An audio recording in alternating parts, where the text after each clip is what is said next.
O čem to je potom? To je sociální pomoc, jako jim pomůžou a v čem to pomůžou, že nemáš do práce.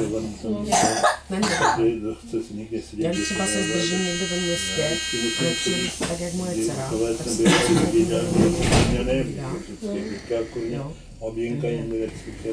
to velký děcko. A když matky bydlejí doma, třeba děcko má tady 10 let, to je ženská do práce, jako to je stavěný všecko tak na hlavu, jako vždycky člověk se zamyslí. No já říkám, jako to mě brání, to mě omezuje, jako já. Taky jsem prostě musím se napadnout. No, jo, třeba tlačí, ale potřebuji do té sezóny být zpátky, že? A taky je to ještě.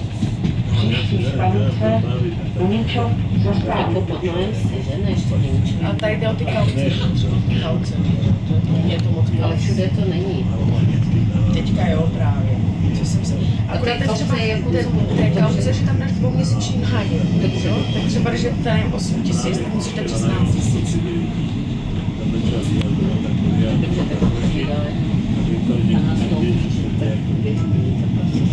Jako to jo, ale tak on mě s tím musí taky trošku pomoct, jo, protože já to dohromady nemám, já mám tady, když mi nedá běživný, tak moje životní a dětskama, které ještě jezdí na internátu, jsou pak 16 internát.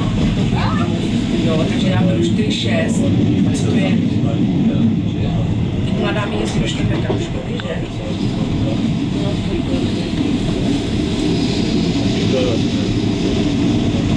Zaplatím tady 16 internát, což sociálce to nezajímá,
Jsem ještě Berg nepostřehl.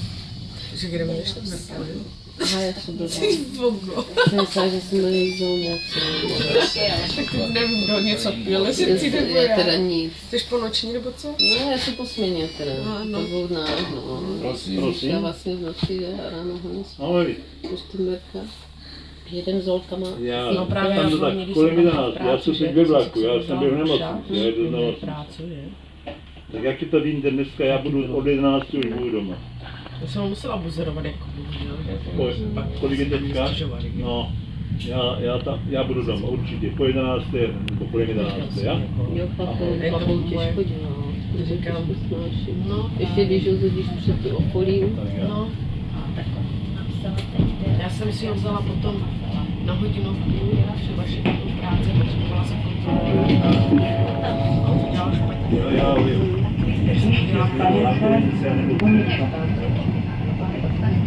zaměstnanec, když se mi smála, tak to vždycky nezvládám, a že udělám to člověka, takový. A ještě do toho přidal koš.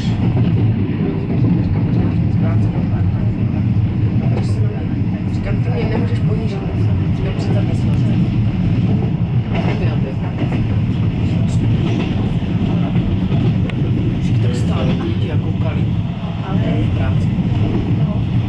tě, nám to nenapíšu. Říkám, neuděláš to, pojeden takový, než to děláte. Říkám, Martine, říkám, jako já si k tobě furt peníze nenechám vstávat. Že tu práci písané, že ti děláme a to nezajímá. No přijede Pavel, udělá kontrolu, zjistí, že tam je a to se mít. To si dělám, to přijde o peníze já. Když jsem přišla, že tu mám, tady máš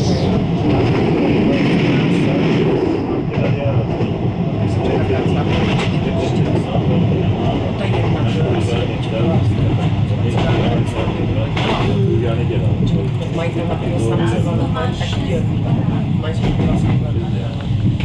A on říká, jsem prostě lišíte, jste taková to, kde chtěla byste chodila. Já říkám, tak za kolik, že? My se domluvím na cenu. Měla jsem takový lidi zrovna, že jsem ten den jsem vyhodila 4. Kam bych mít kam bych mít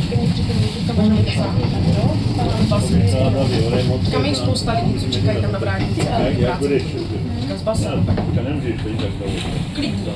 Kam tak dělej, kam na to čekáš? Ne. Ano, povolám.